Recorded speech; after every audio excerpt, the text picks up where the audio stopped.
দেবরাজ চক্রবর্তী, কারণ সে কাউন্সিলর ছিল। কত টাকা চেয়েছিল? টাকা বিভিন্ন সময় বিভিন্ন রকমভাবে নিয়েছেন, প্রায় 25-26 লাখ টাকা। একটা মন্দির ছিল আমার, সেই মন্দিরের ওখানটায় এখানটায় দোতলা বাড়ি ছিল, সেটাই বিক্রি পর্যন্ত করতেন। না, আপনি মন্দির বিক্রি করে টাকা দিয়েছেন দেবরাজকে। এখন আপনার ছেলে কোথায় রয়েছে? দিল্লি। সমাজের ভুল এবং এগুলো সেইটা প্রতিবাদ করত। সেইটাই ছিল তাদের রাগ। ওই যে এইবার ওকে এখান থেকে গ্রেপ্তার করিয়ে দিয়ে, আপনার ছেলেকে? হ্যাঁ, ছেলেকে গ্রেপ্তার করিয়ে দিয়ে এইবার আমি ছেলে করছি। ছেলেকে পাবার জন্য লোক মানে আমাকে দেখিয়ে টাকা পেমেন্ট করছে। আপনাকে তো চাইছে। আপনার সঙ্গে ব্যক্তিগত দেবরাজ চক্রবর্তীর পরিচয় ছিল? দেবরাজের না, ওর ফ্যামিলির মা বাবার সঙ্গে দেবরাজ চক্রবর্তী অদিতি মুন্সির স্বামী এবং অন্যদিকে বিধাননগর পুরসভার প্রাক্তন মেয়র পরিষদ থেকে কাউন্সিলর, যিনি গ্রেপ্তার হয়েছেন। তার বিরুদ্ধে একাধিক অভিযোগ, তোলাবাজি থেকে শুরু করে একাধিক অভিযোগ, যার বিরুদ্ধে ইতিমধ্যে গ্রেপ্তার এবং তাকে কোর্টে তোলা হবে, যে প্রতিবেদনের সময় অনুযায়ী আমি বলছি। কিন্তু যিনি প্রতারণার শিকার হয়েছেন এবং তোলাবাজির শিকার হয়েছেন দেবরাজ চক্রবর্তী, তিনি আমাদের সঙ্গে রয়েছেন। আমি কথা বলার চেষ্টা করব। ঠিক কি হয়েছিল? দেবরাজ চক্রবর্তীকে আপনাকে কিভাবে প্রতারণা করলেন আপনার সঙ্গে? দেবরাজ চক্রবর্তী এখানটায় আমার ছেলে পিতৃ দাশগুপ্ত এবং বৌমা ইন্দ্রাণী দাশগুপ্তা, দুটি মেয়ে সন্তান নিয়ে এখানটায় থাকতেন এবং সমাজসেবামূলক কাজ এবং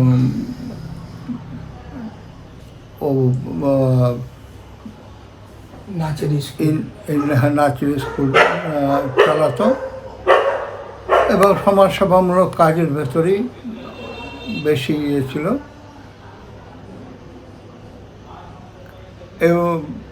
এবং যে কোনো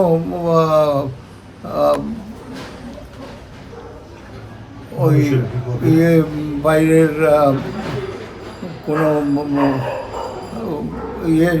কাজ থাকতো, তা যে সমস্ত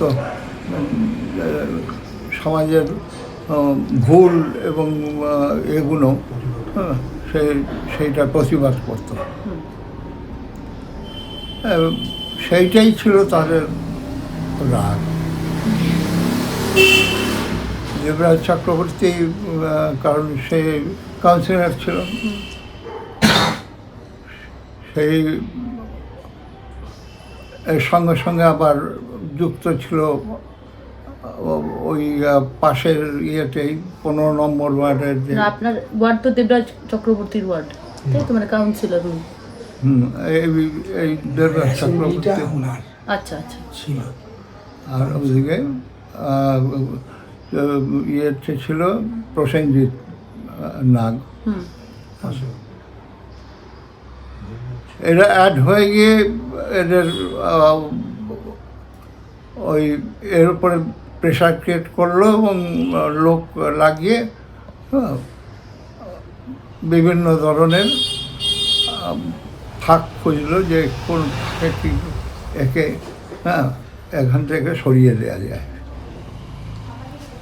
তা নাহলে ওরা অরাজকতা করতে পারবে না। কাকে সরিয়ে দেওয়ার কথা বলছেন? ওই যে সরিয়ে দেওয়া যায় মানে এখান থেকে পাড়া ছাড়া করা যায়।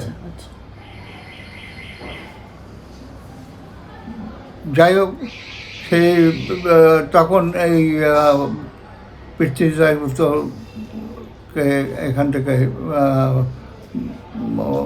পাড়া ছাড়া করাবার জন্য তার পেছনে বিভিন্ন ধরনের কেস সাজিয়ে দিল কেস। এবং কিন্তু পাড়ার সমস্ত টপ টু বটম প্রত্যেকেই ওকে ভালোবাসা, শুভাকাঙ্ক্ষী সবার ছিল। লোকের উপকার করা এবং সামাজিক যত আপনার সঙ্গে ব্যক্তিগত দেবরাজ চক্রবর্তীর পরিচয় ছিল? হ্যাঁ, পরিচয় ছিল বলতে গেলে আমি একজন পাঠক এবং লেখক, হ্যাঁ, এবং এই সমস্ত বই আমার ইয়েতে ওদের সঙ্গে দেবরাজের না, ওর ফ্যামিলির মা বাবার সঙ্গেও পরিচয় ছিল। আমি ওখানটা গেছি এবং ওদের। আপনার সঙ্গে কিভাবে প্রতারণা হলো? আমার সঙ্গে হয়নি, আমার ছেলেকে। আপনার ছেলের সঙ্গে? ছেলেকে। আচ্ছা। ছেলেকে সরিয়ে দেওয়ার জন্য সে সমাজ সেবামূলক কাজে যদি ইয়ে থাকে, ব্যস্ত থাকে, তাহলে ওরা অসামাজিক কাজটা করতে বাধা পড়বে, যার জন্য ওকে সরিয়ে এখান থেকে যায়। টাকার একটা অভিযোগ উঠছে। ওই যে এইবার ওকে এখান থেকে গ্রেপ্তার করিয়ে দিয়ে, আপনার ছেলেকে? হ্যাঁ, ছেলেকে গ্রেপ্তার করিয়ে দিয়ে এইবার আমি ছেলে করছি। এবার ওরা ওর সমস্ত যে যতটা নিজের হাতের কর্মী ছিল কাজের, যেই কর্ম যারা করে বেড়াতো তাকে দিয়ে টাকা দাও। আমিও যখন গেছিলাম যে দেবরাজ আমার পিকটিসের একটুখানি কোনো খবর জান না, কারণ ওর সঙ্গে পিকটিসের পরিচয় ছিল। এইবার সেই ওই ছেলেকে পাবার জন্য লোক মানে আমাকে দেখিয়ে, হ্যাঁ, টাকা প্রেম করতো। আপনার কাছে চাইতো? হ্যাঁ, টাকা। কত টাকা চেয়েছিল? টাকা বিভিন্ন সময় বিভিন্ন রকমভাবে নিয়েছেন, প্রায় 25-26 লাখ টাকা। 25-26 লাখ টাকা। এবং সেই টাকা দিতে গিয়ে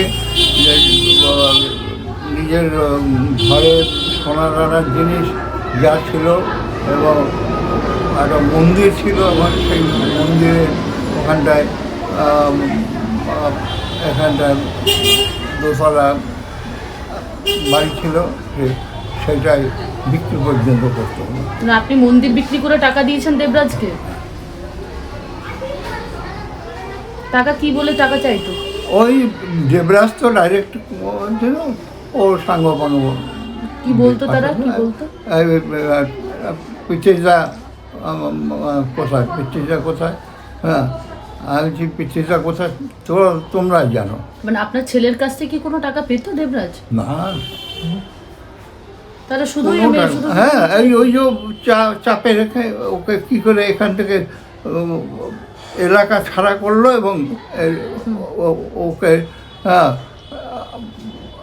আমাদের এই সুযোগে এই ছেলের প্রলোভন দেখে, ছেলের দেখে আমার কাছ থেকে টাকা নিয়ে। এটা কত সালের তাও ঘটনা? এটা আপনার ছেলেকে বাড়ি ছাড়া করেছে? এই আমার এগুলো একটুখানি বলে দিতে হবে। হ্যাঁ, 2018 সাল। 18 অক্টোবর ওনাকে অ্যারেস্ট করে প্রথম। আচ্ছা। এবং 8 মার্চ। কারণ আমার মেমোরি একটুখানি আচ্ছা, আপনাদের কি পরিবারের কোনো রাজনৈতিক মানে সঙ্গে কোনো দলের সঙ্গে যুক্ত রয়েছেন বা তাতে? না, হ্যাঁ, ও ছিল, ওর ছিল। ও প্রথমে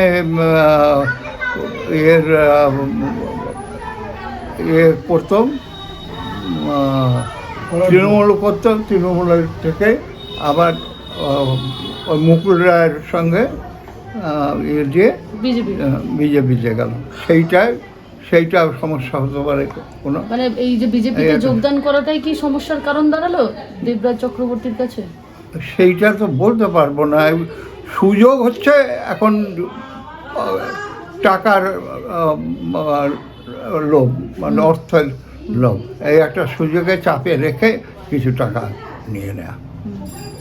এখন আপনার ছেলে কোথায় রয়েছে? মানে দিল্লি। আচ্ছা। দিল্লিতে রয়েছে। এই যে শুনলেন দেবরাজ চক্রবর্তী গ্রেপ্তার হলেন, হুম। কি বলবেন, এতে কি প্রতিক্রিয়া আপনার? না, প্রতিক্রিয়া তো আমি থ্যাংকস টু গড, ভগবানের কাছে অশেষ ইয়ে করব যে যেন ওই অপরাধের যেন সাজা হয়, অপরাধের সাজা হয় এবং সমাজে এই শান্তি যেন ফিরে আসে। আপনি মন্দির বিক্রি করে টাকা দিয়েছেন দেবরাজ চক্রবর্তী। দেবরাজ চক্রবর্তী যিনি স্ত্রী, তিনি এই এলাকারই বিধায়ক ছিলেন হুম এবং তিনি হরিনাম কীর্তন করেন। হুম। তার পিছনে তিনি করেন, আমি করতাম।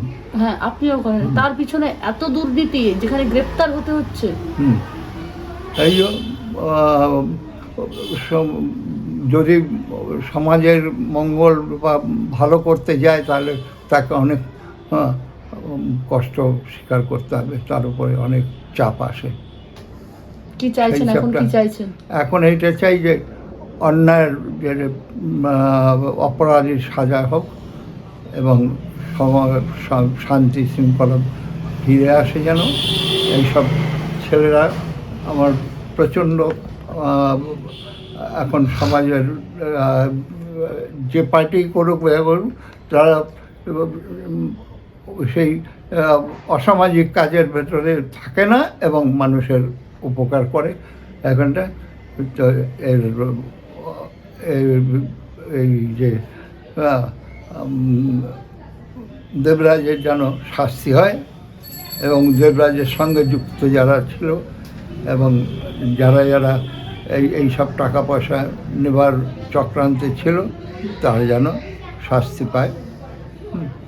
এবং আপনি একজন, আপনার মতো তাহলে তো শয়ে শয়ে মানুষ আছে যাদের সঙ্গে এরকম প্রতারণা হয়েছে বা তোলাবাজি করে টাকা নিয়েছে। হ্যাঁ জানি, আমি তো সেটা আমি দেখতে যাই না এবং এটা স্বাভাবিক। এটা এখন দেখছি তো কয়েকশো কোটি টাকা, হ্যাঁ বোধহয় 1000 কোটি টাকায় মানুষের গেছে। এই টাকা তো পরের টাকাই, সেই টাকাগুলো তো কারোর টাকা, তারপরে চোখের জল। যাই হোক, যে সন্তানকে গ্রেপ্তার করেছিল আপনার সন্তান, আপনার সঙ্গেও নেই এখন, মানে দূরে রয়েছেন, এবং সেক্ষেত্রে এই যে এত কিছু টাকা পয়সা আপনার থেকে হাতিয়ে নেওয়া, এত কিছুর পর কি বলবেন? আমার সন্তান এখন যারা রয়েছে তারা আমার সন্তানের মতন। এরা আমার সন্তান যখন ছিল না তখন এরাও আমার পাশে ছিল, আমাকে সান্ত্বনা দিয়েছে, আমার যাতে ভালো হয় হ্যাঁ চেষ্টা করেছে। আজকে সবাই যাতে সমাজের ভালো হয়, যার জন্য সমাজের মঙ্গল ফিরে এসছে, সেইটাই কাম্য। আর দেবরাজের উদ্দেশ্যে কি বলবেন? দেবরাজের উদ্দেশ্যে যে শাস্তিমূলক যেন শাস্তি পায়, উচিত শিক্ষা যেন পায় এবং সে যেন আর কোনোদিন পরের ক্ষতি না করে। আপনার নাম, পরিচয়? নাম দেবকুমার দাশগুপ্ত। আর আমার ওই ছেলের নাম পৃথ্বী দাশগুপ্ত, বৌমার নাম ইন্দ্রাণী দাশগুপ্ত, আর 2 নাতনি আছে, তার এখন পড়াশোনা করছে। সবাই আশীর্বাদ করো, হ্যাঁ সবার আশীর্বাদ নিয়ে যান, ওরা শান্তিতে। কিন্তু এই অন্যায়গুলো যেন না হয়, বন্ধ হয়ে যায়। একেবারে সরাসরি শুনলাম কি বললেন, একেবারে বিস্ফোরক অভিযোগ একটার পর একটা দেবরাজ চক্রবর্তীর বিরুদ্ধে। মন্দির পর্যন্ত বিক্রি করতে হয়েছিল দেবরাজ চক্রবর্তীকে টাকা দেওয়ার জন্য। 26 লক্ষ টাকা নিয়েছেন বৃদ্ধ মানুষের কাছে, যেমনটা আপনাদেরকে শোনালাম প্রতিবেদনে। তিনি সম্পূর্ণভাবে বললেন শারীরিক অসুস্থতা নিয়েও, এবং তিনি চাইছেন কঠোর থেকে কঠোরতম শাস্তি যেন দেবরাজ চক্রবর্তীর হয়। ক্যামেরায় শুভদীপের সঙ্গে শোভনের রিপোর্ট, বাংলাহান্ট, বাগুইয়াটি। আরো ভালো ভালো খবর দেখতে সাবস্ক্রাইব করুন বাংলা হান্টের ইউটিউব চ্যানেল। বাংলা হান্টের আরো খবর দেখতে নজর রাখুন। বাংলা খবর মানেই বাংলা হান্ট।